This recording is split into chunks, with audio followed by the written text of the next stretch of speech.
Hello বন্ধুরা, একটা গুরুত্বপূর্ণ ইনফরমেশান নিয়ে আপনাদের সামনে হাজির হয়ে গেছি।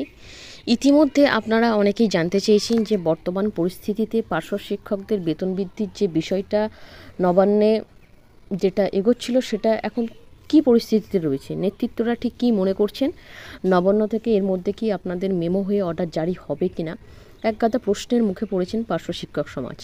এটা প্রশ্নের মুখে পড়া বা দুশ্চিন্তায় পড়াটা একটা স্বাভাবিক ব্যাপার। তবু সেখান থেকে ভগীরথ বাবু থেকে শুরু করে অন্যান্য নেতৃত্বরা মনে করছেন যে চিন্তার কোনো কারণ নেই।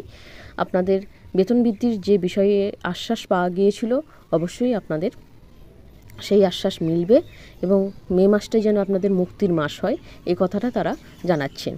তবে আপনারা যে জন্য ভয় পাচ্ছিলেন যে সুপ্রিম কোর্ট থেকে রাজ্য সরকারি কর্মচারীদের জন্য যে 25% বকেয়া ডিএ ঘোষণা করার কথা বলা হয়েছে, সরকারকে বলা হয়েছে যে বকেয়া ডিএ আছে তার 25% দিয়ে দেওয়ার কথা, সেই জায়গায় যে হিউজ পরিমাণ প্রায় কয়েক হাজার কোটি টাকার যে বিষয় সরকারের কাছে এখন বোঝা হয়ে দাঁড়িয়েছে, তো সেই জায়গা থেকে আপনাদের বেতন বৃদ্ধির অর্ডারটা কি আদেও পাস হবে কি না, এই প্রশ্নটার মুখে আপনারা পড়েছেন।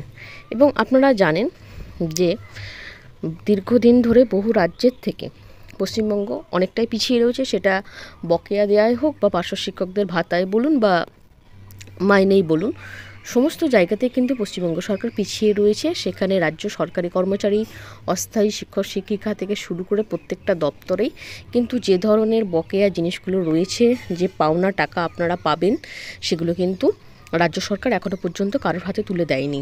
সেই জায়গা থেকে রাজ্য সরকারি কর্মচারীদের ডিএটা যেমন প্রাপ্য, তেমনি আপনারা প্রায় 20 বছর হয়ে গেছে আপনাদের কোনো ইনক্রিমেন্ট নেই, আপনাদের কোনো একটা মেমো করে আপনাদের যে একটা পে স্কেল হওয়া উচিত বা একটা স্যালারির যে স্ট্রাকচার হওয়া উচিত সেসব কিছু নেই। অর্ডার আকারে নবান্নে আপনাদের ফাইল যাচ্ছে বছরের পর বছর এবং সেই ফাইল আটকে যাচ্ছে।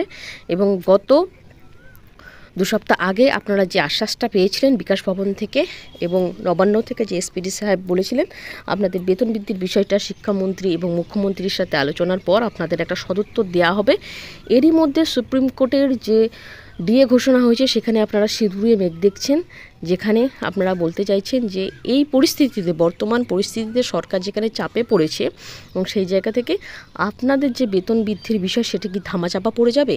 এই শঙ্কা পাওয়াটা কিন্তু বা শঙ্কিত হওয়াটা কিন্তু কোনোরকম অস্বাভাবিক বিষয় নয়, এটা হবারই কথা। এরপরে কি নেতৃত্বরা আবার আন্দোলনের ডাক দেবে? এখন কিন্তু আন্দোলনের বিষয়টা নেই। আপনারা জানেন আশেপাশে কিন্তু যে চাকরিরত শিক্ষক শিক্ষিকারা বঞ্চিত হয়েছেন, তারা যে আন্দোলন করেছিলেন, তারপরে সেখানে এখন আইনি জটিলতা, পুলিশি চার্জ এবং 144 নম্বর ধারার বিভিন্ন বিষয় হয়ে গেছে। সেখানে আপনাদের আন্দোলনের বিষয়টা এই মুহূর্তে কেউ ডাকতে পারবে না। আপনারা যে পথ থেকে আপাতত কয়েক সপ্তাহ আগে পিছিয়ে এসেছেন, বর্তমানে সেই পথে এখন যাওয়ার কোনো সম্ভাবনা দেখা যাচ্ছে না, কারণ নেতৃত্বদের প্রত্যেককে আবার প্রত্যেক পার্শ্ব শিক্ষককে এক জায়গায় জড়ো করে সেই আন্দোলনে নিয়ে যেতে হবে এবং সেখানে ফলস্বরূপ কিন্তু হাজিরা দেখতে পাওয়া যায় না। আপনারা প্রত্যেকেই জানেন আপনাদের যত পার্সেন্টেজ আছে তার মধ্যে হয়তো 1% কি 2% শিক্ষক শিক্ষিকা সেখানে হাজির থেকে আন্দোলনে থাকেন এবং সেই জায়গা থেকে আন্দোলন করেই বা ঠিক কতটা সদুত্তর আসবে সেটা বলা যায় না।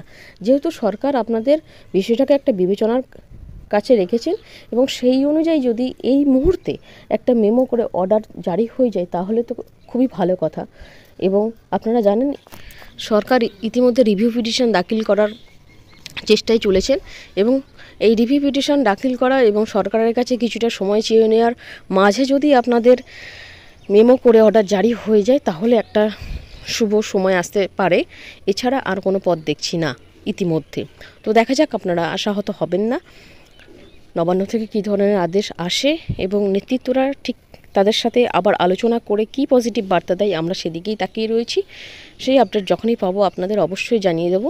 এখন এই কয়েকটা ইনফরমেশান আপনাদের সাথে শেয়ার করে দিলাম, পরবর্তী ভিডিওতে আরও ইনফরমেশান নিয়ে আসবো। এখনকার মতো এইটুকু। ভিডিওটা দেখার জন্য ধন্যবাদ।